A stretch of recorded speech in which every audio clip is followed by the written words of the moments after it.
পড়বি সারা সবার আগে দিবি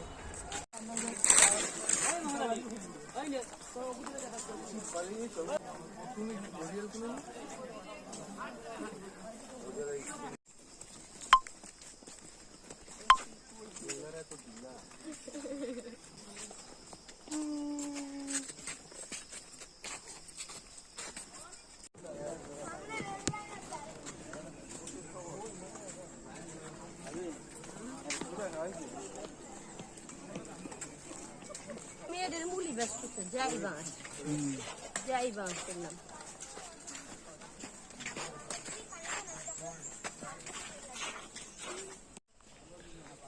লাউসাটার ভিতরে এখন আপনাদেরকে একটা গাছ দেখায়। হ্যাঁ, অনেকগুলো গাছের ভিতরে একটা গাছ আমার চোখে পড়লো, সেটা হলো কাজু বাদাম। কাজু বাদাম তো আমরা সকলে চিনি। আম্মু দেখাও, এই দেখো।